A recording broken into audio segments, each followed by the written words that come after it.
Welcome, everyone. Thank you for joining us today. We're so excited to have you. We invite you to check in with us. We have a Menti link in the chat that we're dropping in the chat, and we invite you to share one feeling you are bringing into the space today. One feeling that you're bringing into the space today. Click the Menti link and share your feelings.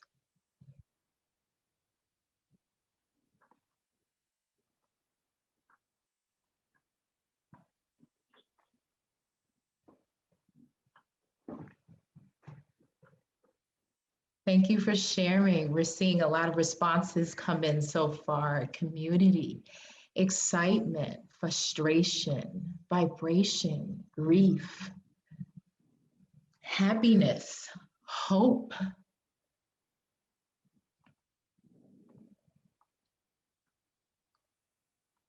Thank you for sharing.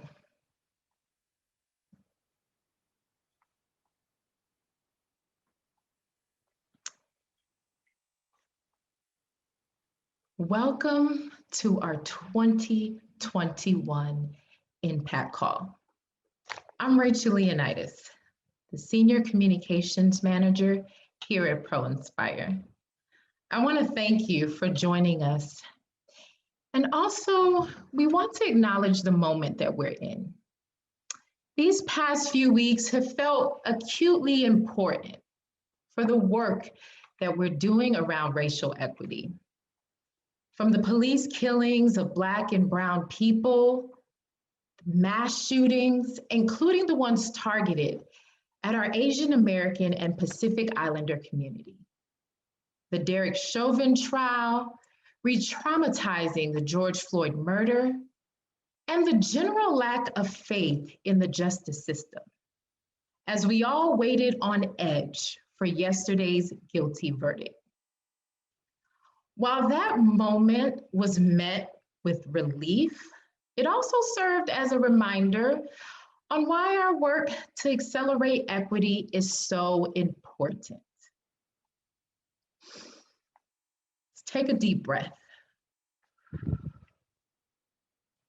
All of the feelings that you share today on the call, they're welcomed and valid. We honor your feelings in this moment, and thank you so much for sharing it with us. Today, we want to share with you how we're reimagining leadership here at ProInspire. An update on 2020, the plans and priorities for 2021, and leave some time for some questions at the end. However, if you have some questions throughout our call today, feel free to drop it in the chat and we'll be responding throughout the call. To kick us off, I am super excited to introduce our outgoing board chair, Isabel Moses, to share more about our new and exciting co-CEO structure. Isabel? Thank you, Rachel. I appreciate you and the entire ProInspire team. And just candidly, y'all, we considered the possibility of shifting our agenda today because of the moment that we're in. And at the same time, we recognize that we are part of the liberation. We believe that with ProInspire, we are part of the liberation. And as part of the liberation, we want to keep moving. So I just want to acknowledge this choice that we have made. And if you all want to share more about how you're feeling in the chat, please feel free. We welcome that. We realize that, you know, if we had more time and space to also hold space for community, we would be doing that too. And we want to give Bianca in particular her flowers right now. We're so excited to celebrate Bianca's promotion to co-CEO alongside founder Monisha Kapila. And we're also super excited to share a little bit about the work that we did to make that possible. I am calling into you today from the wonderful and sacred lands of the Hawaiian people on the island of Kauai. And there are very few things I would interrupt vacation for, but this is one of them. So I am just honored and grateful to have the opportunity to be with you all and to share a little bit about the work we did leading up to this decision. And mostly, I just want to, maybe we could just stop screen share, come off mute for a second and celebrate Bianca and Monisha. This is just such an exciting and inspiring moment in our history as an organization. So, woo!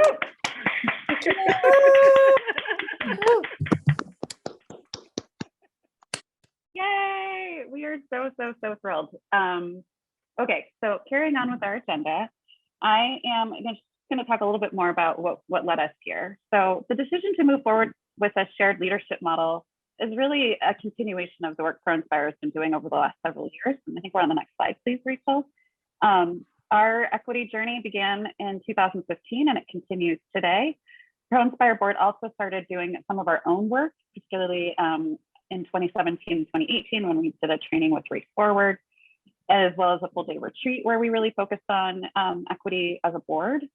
And moving into 2020, we really focused on strengthening board staff relationships and collaboration, exploring organizational structure, as well as getting more serious about a succession planning process that aligned with our values, which we felt was really important to do.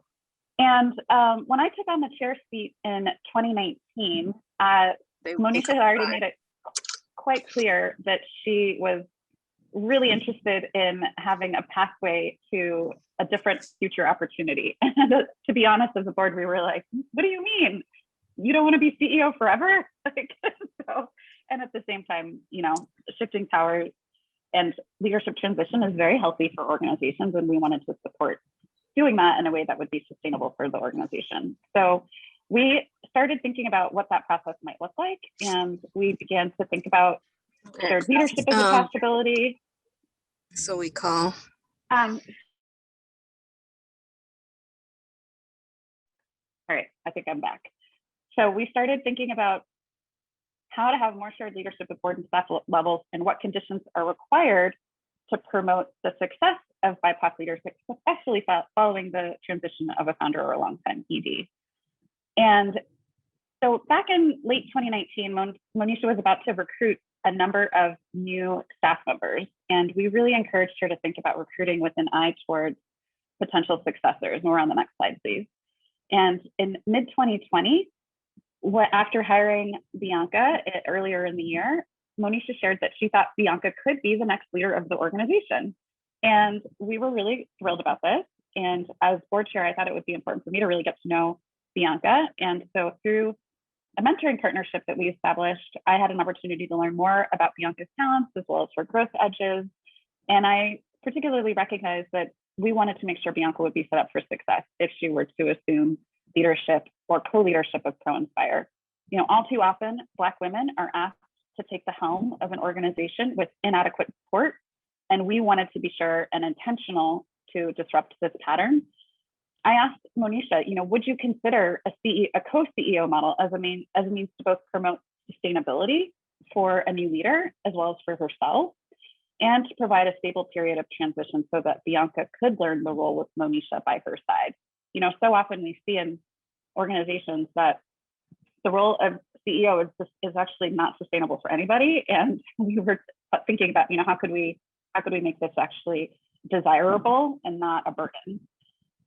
So we were thinking about this leadership structure, and we engaged our HR partner, Greater Human Capital, to clearly delineate the post-CEO role and define the selection criteria, as well as create an interview protocol that would engage staff, board, funders, and key partners. We realized the bylaws needed to change in order to support this new change. And in December, the board agreed to move ahead with the co-CEO process, focusing on Bianca as our sole candidate, and we finalized our bylaws. We established a board hiring committee led by Nancy, our incoming board chair. And in March, we interviewed Bianca and approved the co-CEO model. The board also agreed to provide support for coaching, because we know that making sure that there's really good support to both Bianca and Monisha as they enter into this new arrangement would be really, really important. And I just want to say how excited I am for this change, and that we really view this as an opportunity to really live our values. And we're super, super, super excited about what's to come. And I'm also super excited to pass the board chair baton to Nancy Withrow, because Nancy has been an amazing partner and co-conspirator. And Nancy, can't wait to see what you're going to do next. So here you go. Baton's passed officially to you. Thank you, Isabel. And it's been such a joy to work with you and the whole team on this process. And in 2 years have come up with this idea, worked through with Monisha, worked it through with the board, led a process with Bianca, and did bylaws revisions, the nitty gritty, as well as the relationship work and guiding us through. It's just been really amazing. And I'm just so grateful to you and really honored to step into this role next. So I'm going to talk a little bit about one of the components that Isabel lifted up, which was really how important it's been for ProInspire to strengthen relationships between the board and really the whole staff, not just the CEO, and how we see that as critical to reimagining leadership around, especially when we're centering and accelerating race equity. So a couple of different examples that we'd like to share. First, one of the programs that ProInspire has designed with BoardSource and actually participated in as well in 2019 and into early 2020 was the first race equity cohort program for board and staff that was funded by the Meyer Foundation. And as part of that program, I, along with another board member, George Ho, joined Monisha to be the board staff team that would go through that really intensive program for a full year. And as we were working our way through it, we realized that the most important part was the three of us really getting to know each other deeply, not just the occasional board meeting or committee call or drink state, but really digging into the work and spending a lot of time together. So we decided to add 2 people to our little cohort. We added Bianca as the conversations were really beginning to intensify around her potentially stepping into a leadership role in the organization, and Raquel Gutierrez, who had also recently joined the board. So the 5 of us participated in that program and continued it into the early days of the pandemic when we were transitioning into an all virtual space, and really were grounded in those relationships with each other. And one of our learnings coming out of that was that we needed to extend this opportunity to everybody on staff. And the staff is small, not as small as it was, which you'll hear about shortly, and a group of people who are really holding a lot throughout 2020. And one of the benefits of having a board that is racially diverse meant that we were able to pair up every person on also racially diverse staff with a board member who shared that racial identity, so that we could build relationships and have conversations with each other. And that is also breaking down some of the white supremacist traditional frameworks that it's only the CEO who should have relationships with the board and maybe a couple of senior staff, but really having everybody be engaged in that work and getting to know each other, which also really teed up the board staff retreat around strategy and leadership transition that Isabel referenced, and also on the board hiring committee, which I led, to have us work with Bianca and be in conversation with her about taking on the co-CEO role. The staff was deeply engaged throughout that process and knew and trusted the board, and the board knew and trusted the staff and had built relationships so that we could really gather their input in a meaningful way, which is also something that is often not attended to during CEO transitions, particularly from a founder to the next stage of leadership. So we were just really excited that we, as a board, had the opportunity to get to know the staff so well, and have had some early feedback from the staff who've participated so far that this was meaningful to them as well. And so looking forward to the 2-year term that I've just started as board chair, one of the things that I really want to focus on is continuing this work of board and staff relationships, and specifically as supporting what does it mean to transform the board to support a co-CEO model going forward, And we don't really know the answer to that yet. Maybe that's a future webinar, but we're really curious about the governance possibilities and know that if nothing else, we've got to ground that work in our relationships with each other. So super excited to take that on and to continue this learning with Monisha and Bianca and Isabel, who's still on the board, and our other board and staff colleagues. And so next up, I'm going to pass the baton to Monisha to talk a little bit about some of the other work that the organization did in 2020. Thank you, Nancy. I am just so thrilled to be moving into the co-CEO role. And really, as they've shared, this past year has been very transformative for ProInspire, as it has been for so many of us.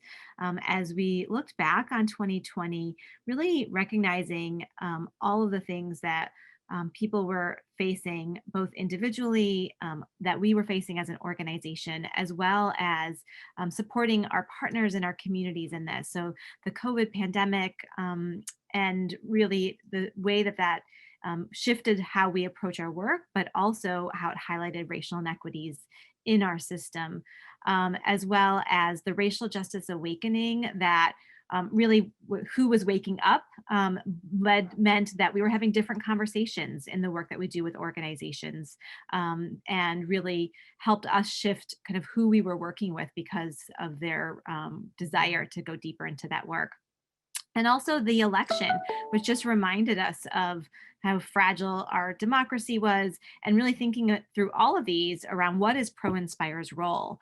And so we kept looking kind of at our vision, mission, and bold goal, our vision, an equitable and just society free of systemic oppression where all people thrive, and our mission to activate leaders at all levels to accelerate equity at the individual, organizational, and systems levels. And so we kept coming back to this throughout the past year to really look at what is the work that we should be doing in this transformative period.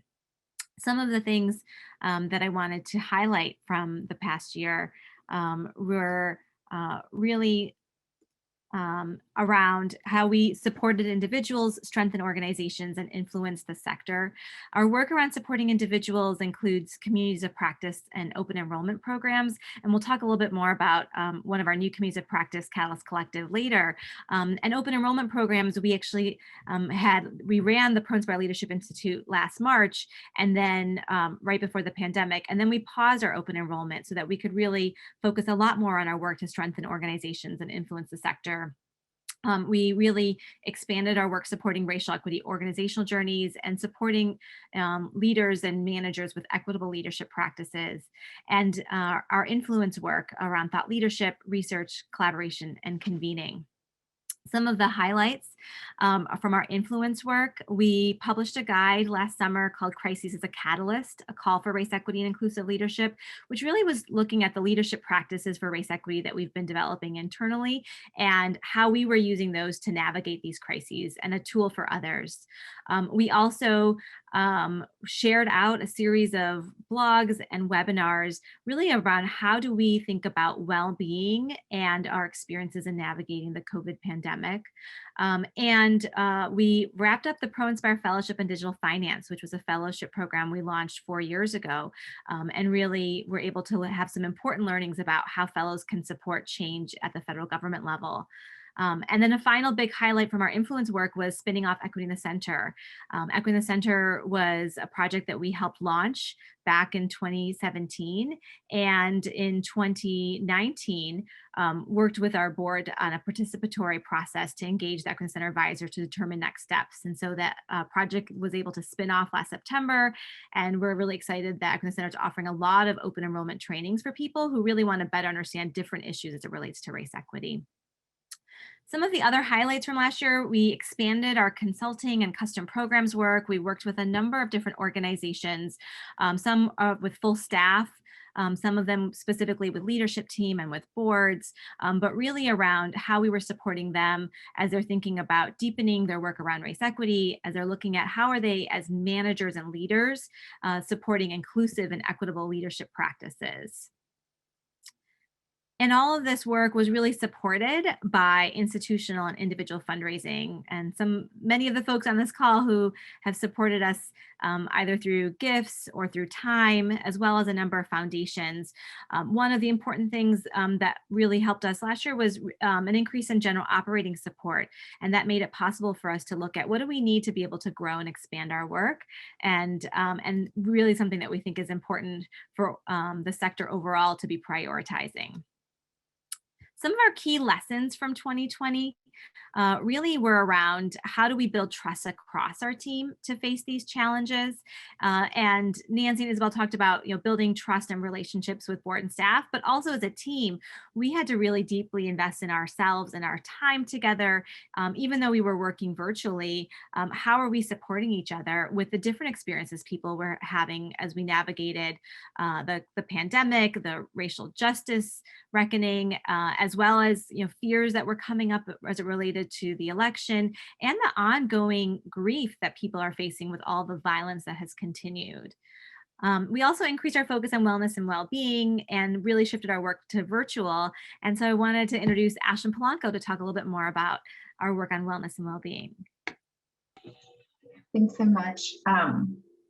I think as we were discussing, one of the biggest, there were so many challenging factors, and it really shifted how we started to think about how we do this work and what we need to ensure that this work is sustainable for us, but also those who are going through our programs, because it is very challenging and difficult times. And, every day it's kind of something different. And what COVID has exacerbated is the lack of our ability to be in community with one another.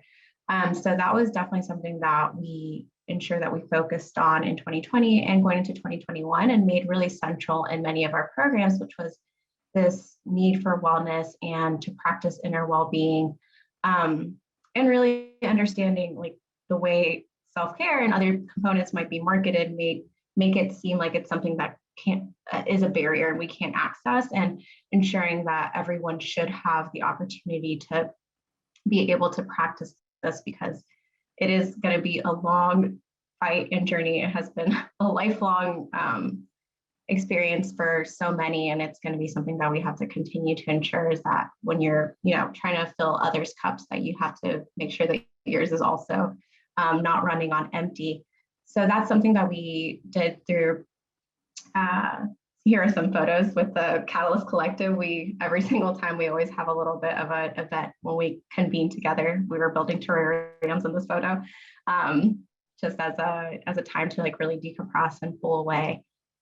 And even ProInspire we set up a wellness and care fund for our organization for all of our members to ensure that they have access and ability to be able to do whatever it needs, whether that be through exercise or fitness or through medicine and vitamin supplements. It was just a really intentional and well thought out way of how we can continue to support our, fellow staff members as we are holding so much and also creating space for others. So yeah, that was a little bit of a wrap up on our wellness. And I will pass it to whoever's next. Out to Kate. Yes, hi. So like many organizations, ProInspire, with the COVID-19 pandemic, we shifted to working remotely. So this meant not only was our team learning to love Zoom, but all of our trainings and custom work became virtual as well. Internally, we ended up shifting our practices to honor remote work during a time of crisis. So we leaned into having a more flexible schedule that added spaciousness. And we also intentionally created space and time to come together as a team and connect for casual and team care time. On the slide is a photo from one of these special moments where we were bringing like our pets and our families together. And then in our programs and trainings, we shifted our work to be virtual through Zoom and the use of engaging tools such as Menti, which you ended up using earlier today, Jamboard and Mural. At the bottom, we took a screenshot from a Jamboard to show you what it ends up looking like. And then these tools allowed us to keep our digital trainings engaging and to also cater to more learning modalities. So it helped us sort of combat and fight some of that Zoom fatigue that has been happening throughout 2020 and into 2021. we actually found that shifting to this remote work also allowed us to reach more people from around the country with things like lunch and learns and our Caring for Yourself and Others workshop. Now I'm excited to pass it over to the new co-CEO, Bianca Anderson, to talk about where ProInspire is going. Thank you so much, Kate. Hi, everyone. I'm Bianca Anderson, and it's wonderful to see you. Thank you for the congratulations. Both Monisha and myself are really excited about this next iteration of leadership for our organization. And as we think about where some of these shifts are rooted in, or what has been a catalyst for these shifts for us internally, but then also shaping our work externally, our Leading for Race Equity Impact model has been in development for over 5 years. This is the most current iteration of this model. And as you can see, our philosophies of leadership from self to systems is here within the model.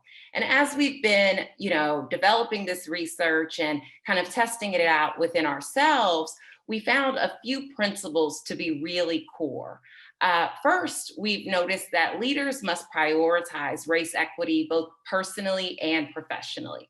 So as we think about leadership of self and a leader who is working to accelerate equity within their organization, having a sense of self, sense of identity feels has been a core value or a core belief to the practices there within that level.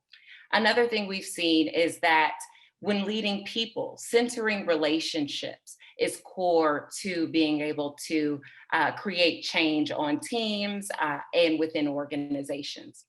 We also have the core belief of aligning values when leading organizations and understanding inequities as leaders are leading within systems. We know that individuals within organizations truly do have the ability to redefine, reimagine, and recreate leadership. As we look at our leadership model, each of these practices within the center of the model follow what we've been calling as the 3 A's. When we are working with organizations and individuals on operationalizing these practices, we found that a scaffolded approach has been helpful. So the first A, active learning and unlearning, supports leaders with building their own consciousness and awareness. And intentional action, which is a layer outside of that, supports leaders with embodying and adopting new behaviors. Then we have processes for accountability, which supports sustaining the changes through procedures and processes within organizations and our own leadership.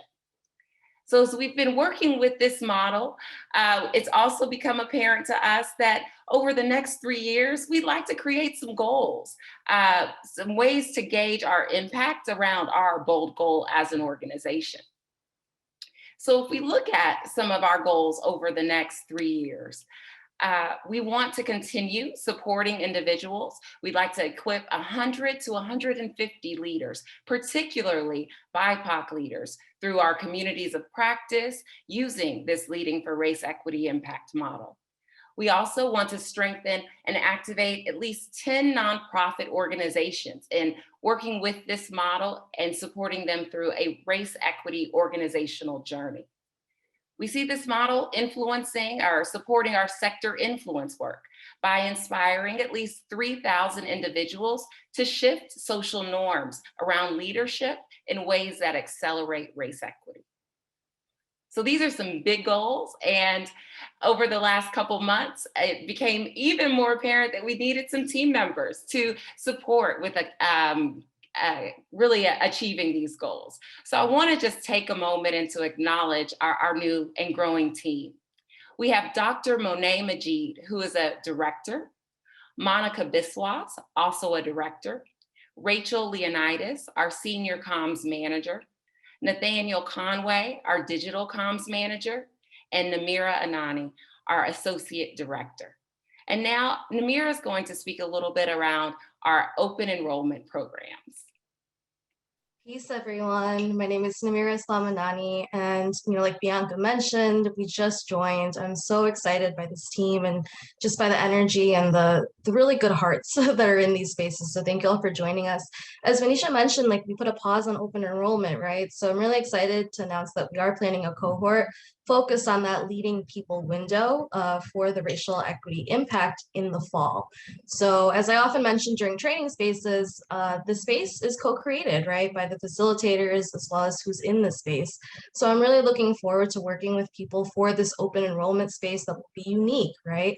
And this space will be available registration. We're going to be announcing more information in May, and we're really excited to welcome people into this space. So please stay in touch. And with that, I will pass it on to Monica. Hi, everyone. My name is Monica Biswas. I'm really thrilled to be here today. I'm going to be talking a little bit about communities of practice. These are cohort-based learning experiences that bring together people who have either a shared role or a shared experience over a period of time, and it really builds community with that group. When we're talking about learning, it's a really expansive definition of learning, and it follows sort of a cycle of praxis where we're offering tools and frameworks. Then we're setting up experiences that engage the group collectively in reflecting on and really analyzing those frameworks. Between sessions, participants are experimenting with that content.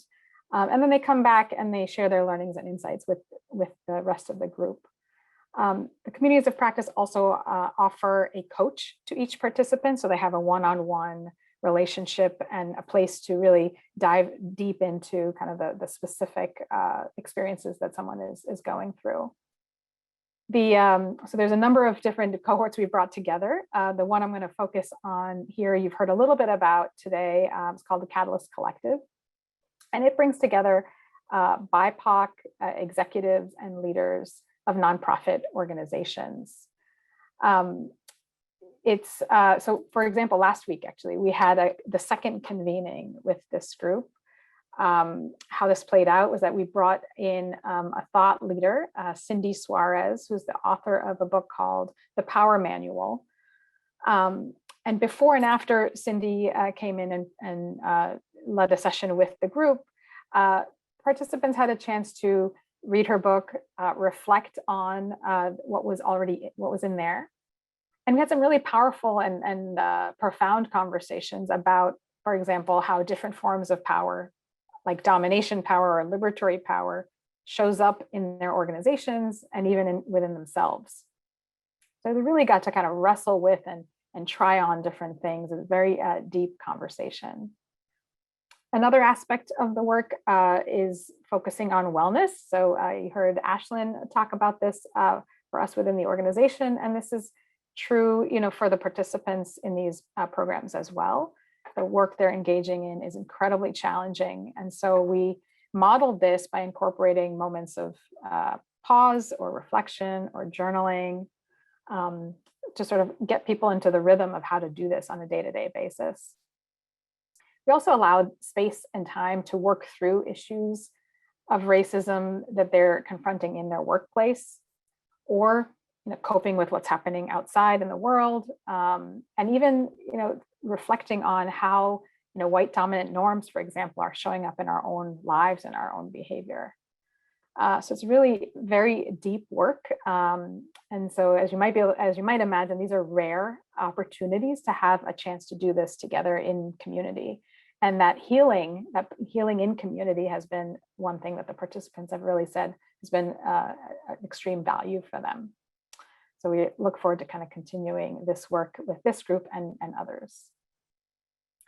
So I'd like to now hand it over to Monet. Thank you, Monica. Greetings, everyone. I'm so excited to be on my first impact call. So here at ProInspire, we really take this hand-on approach with the organizations that we serve and walk through the race equity journey. So we have a collaborative approach, interactive approach, and we custom build our trainings based on the data gathering. So we don't just, gather data in a general way. We gather data about the organization. We have focus groups as well as a questionnaire that we administer, and then we develop our training for that group. So we do targeted work with the leadership team. Sometimes it's the diversity and inclusion team, boards, staff. In fact, just yesterday, I had the opportunity to actually be in a training while the verdict from the Chauvin trial was released. And our team, we just gathered quickly. We delivered quality training in real time. We put on our own oxygen mask, and we continued with the training for the groups that we serve. We also have coaching for individual teams or team members. And as you see here, we have a 3-year goal that we're hoping to reach with your help. We want to support 10 leading nonprofits in their race equity journey so that they are creating more racially equitable outcomes inside their organization and in their work. So now I'm going to turn it over to my colleague, Nathaniel. Hello, everyone. I hope you are doing well. I want to take a moment to say thank you all for those of you who are, still in this meeting and listening to us. We want to talk about thought leadership and really what's happening not only in the world right now, but how we can be a part of that conversation. Everything that you all have been learning about today and that some of you all have learned about before because we have close friends, in this facilitation and conversation right now. So much is going on. And with that, we want to be able to talk with you all on a real level, and whether that's advancing race equity and really pushing this ball forward, it's also how do we affect you? How do we affect the leaders around you? How do we share in BIPOC spaces and make sure that, not only those of you here in this meeting, but all people everywhere, and especially Black and Brown people can actually feel safe to share their stories.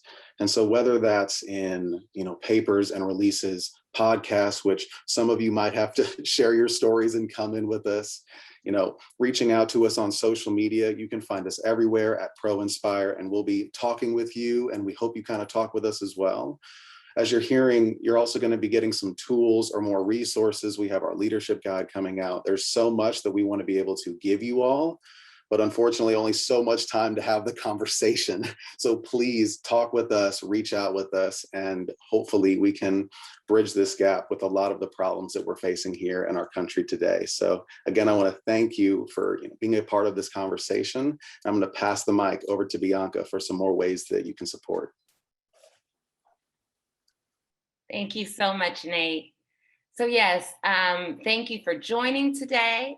We would love for you to continue spreading the word about our open enrollment program. We'll have some more information to share with you about that in the weeks to come. Also, the leadership practices work will be published in July, so please be on the lookout for that. And as always, you can support our fundraising goals through individual giving or even introductions to foundations. So we still have some time and, want to make this conversational as well. So if there are questions that folks have, we're happy to answer questions as best we can. You can share in the chat or raise your hand.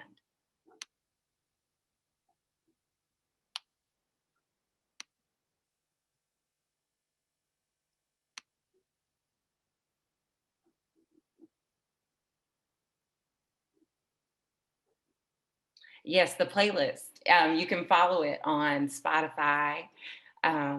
We found that that's been a lot of fun to do, especially virtually.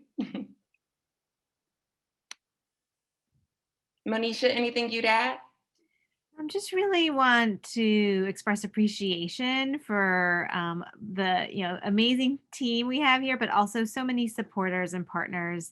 I recognize a lot of folks here who have worked with ProInspire over the years, and part of what we want to do is really hear from you of what are the areas that we can better support you as you're working to advance equity, and how can we support your leadership in doing that.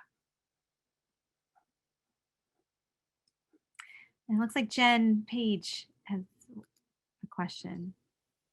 Yeah, in terms of helping you support the work as well, I appreciate the list of how we can be helpful. When I've been sharing the work that you've been doing with educators, specifically environmental educators, it's resonated so much with them in terms of this structure of thinking about self to systems and everything else. And so I was just wondering if you've had, I know that there's only, as Nate said, like there's only so much time and effort that people can put into things. I just was wondering if there was any thought that you've given to kind of the education field. And if there are ways that those of us that are connected to the education field can really be helpful beyond sharing the tools or anything like that. Bianca, you want to take that?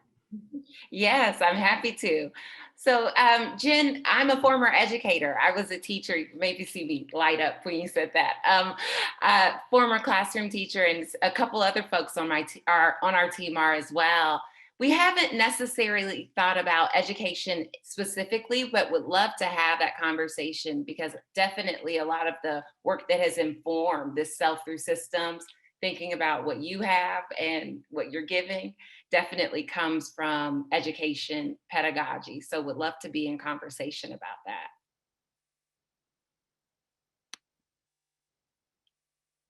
And I see Kristen has a question here. Could Ashlyn, do you mind sharing any examples of the well-being practices that were implemented or utilized last year? Yes, absolutely. Did you touch upon that? Okay. So a few of the different tools that we did definitely, and I think like Monica also spoke to it.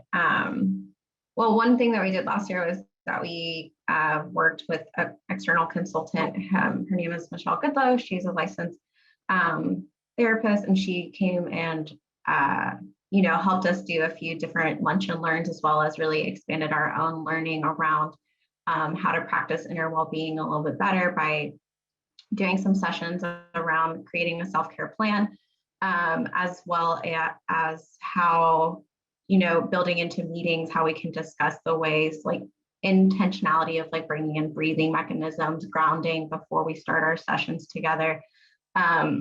Really just building in that spaciousness to be able to process what is happening in the external, in the external world, because like we mentioned, definitely seems like it's almost every day there's something different, and the ways that COVID has really exacerbated the need for this because of like all of us having to shift to a completely different way of living.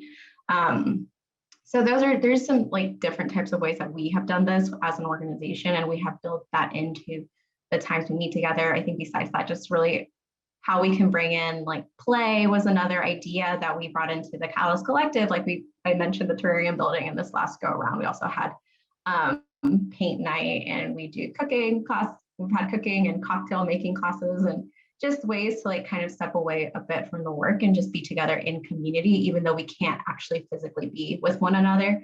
And ensuring that we're just doing that grounding at the start and really checking in with one another and kind of having that moment to just reflect. Those are some of the different ways that we have done it as an organization, and how we can continue to really be reflective and ensure that moving forward, we continue to practice. Thank you, Ashlyn. And Dr. Monet, there's a question here from Rhonda. Would you like to answer that? Sure. So thank you for the question, Rhonda. And, I'm honestly, it's been my first month at ProInspire, but almost my second day. I hopped into trainings and facilitation, and it's been my pleasure.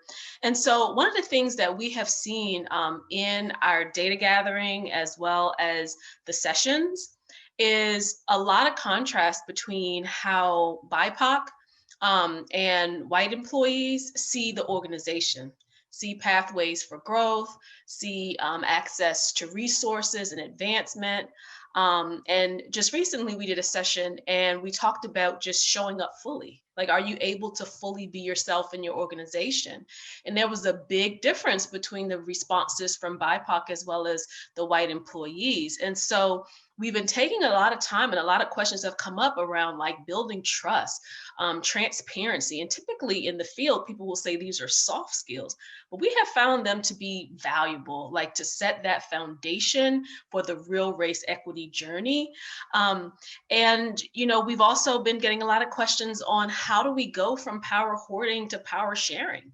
Because a lot of the nonprofits that we're working with, they, you know, the resources are not, they don't have a whole lot of resources. And so a lot is required on one person. So how do we delegate? How do we share space? How do we collaborate? And how do we make things more co-collaborative and co-create a space and shift culture together versus just one leader at the top doing everything? And at ProInspire, we're really empowering leadership at all levels. And so people have really just kind of been exploring that, because for a lot of people, that's a different concept to kind of step into. So that's been my experience so far. And I'll be honest, our societal, our environment, everything that's happening is really shaping some of the trainings, because we're having to navigate tough conversations in real time. So it's also timely and relevant for the organizations that we've been serving.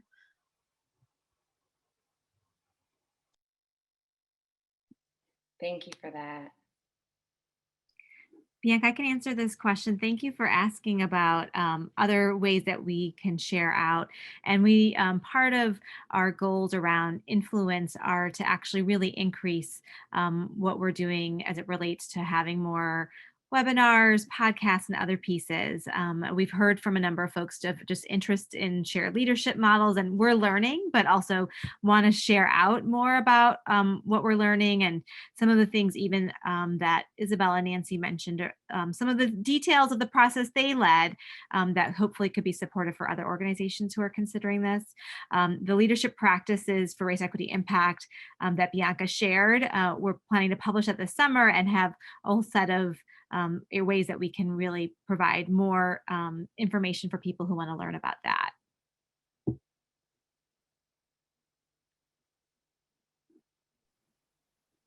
Yes, and please do let us know what you're interested in as well.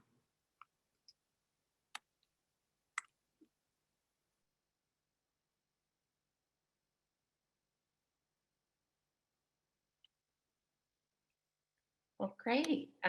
Just want to do one final, any other questions? We're happy to chat, but don't want to hold you.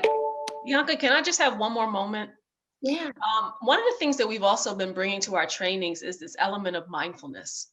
And people have really just latched onto it. I'm a 500-hour certified yoga teacher, and we've been starting with meditation. We've been starting with moments of silence. We've been starting with reflection. We've been starting with checking in. And these organizations really, really appreciate that spaciousness and just the fact that we're taking time to like ask them, are they okay, right? So we have really been stepping into communities of care with the mindfulness practices, and they've just been so valuable for the people that we serve as well as for us as well. So. Thanks, Monet.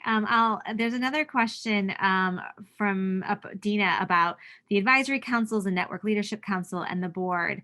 And this is actually an area that we're really in inquiry around this year. So the board of directors is our kind of governing body. The network leadership council is made up of people who are alumni of our programs. And advisory councils we've had for kind of different initiatives. And oftentimes those have a more time limited piece. But the network leadership council right now is kind of going through their own decision-making process of what they think are the best next steps.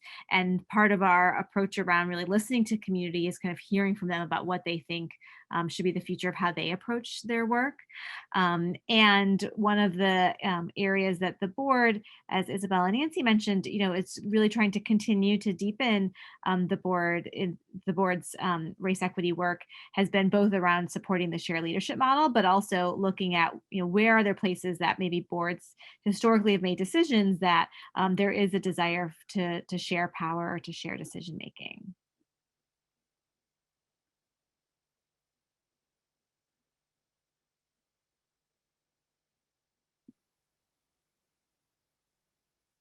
Thank you. This is such rich dialogue. Well, again, want to just thank you for being here today, being in community with us, and we are truly looking forward to continuing to engage and be in the work alongside you this year and years to come. We'll play the Catalyst Collective music so folks can stay on and feel free to enjoy that.